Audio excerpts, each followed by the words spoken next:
আসসালামু আলাইকুম।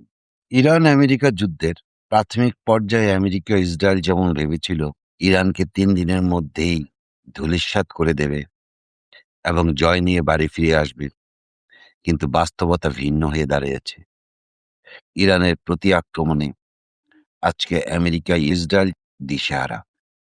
তো আমি ইরানের একটি ভয়ের কারণ, আমেরিকার ৮ টি পরাজয়ের কারণ বিশ্লেষণ করতে চাচ্ছি। দেখুন, আমেরিকা, ইসরায়েল মিলে ইমাম খোমেনিকে হত্যা করল। ইমাম খোমেনি শহীদ হলো। শহীদ হওয়ার পরে ইরানবাসীদের মধ্যে দেশপ্রেম জেগে উঠল। তারা ঐক্য হলো এবং ইমাম খোমেনির প্রতি যে প্রেম, সে প্রেমে তাদের আত্মত্যাগ করার প্রবণতা এমনভাবে জাগরিত হলো, তারা এখন বুলেট, বোমা, এই অ্যাটাক, আমেরিকার অ্যাটাক কিছুকেই ভয় পাচ্ছে না। তারা নিজেদেরকে শহীদ হওয়ার মানুষায়, নিজেদেরকে আত্মত্যাগের মানসিকতা তৈরি করে ফেলেছে। নারী, পুরুষ সকলেই এখন নিজেদেরকে আত্মত্যাগ করার জন্য ঝাঁপিয়ে পড়ছে। তো এ ছিল আমেরিকা পরাজয়ের, কেন পরাজয় হয়েছে? এটা হলো ১ম কারণ হিসেবে আমি চিহ্নিত করেছি।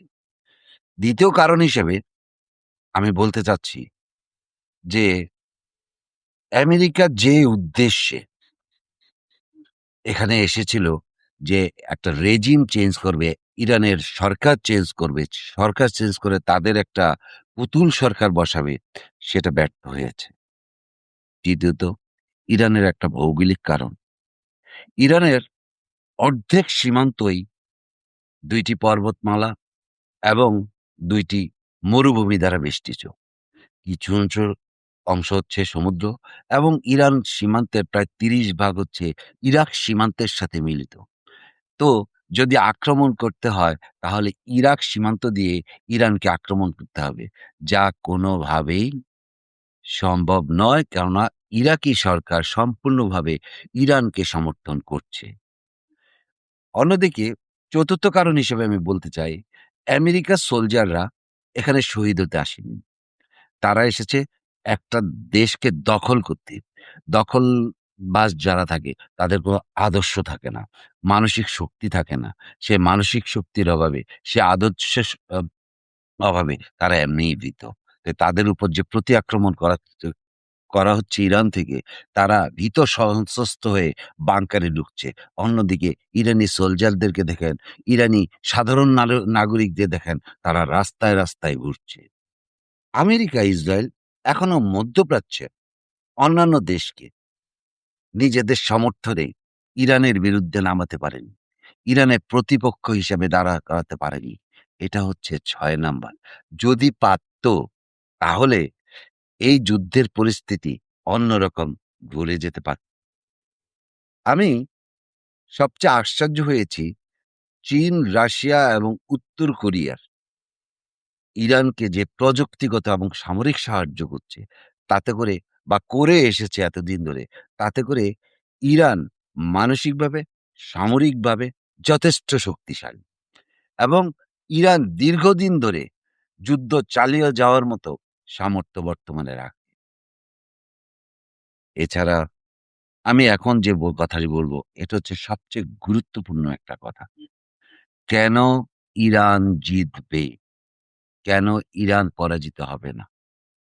তা হচ্ছে যে গত ২৩ সালের ২০২৩ সালের ৩রা মার্চ সৌদি আরবের সাথে ইরানের একটা চুক্তি হয়।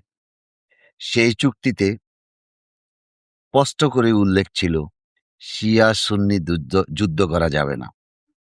২য় নাম্বার শর্ত ছিল, শিয়া সুন্নি একত্র মিলে ব্যবসা করবে।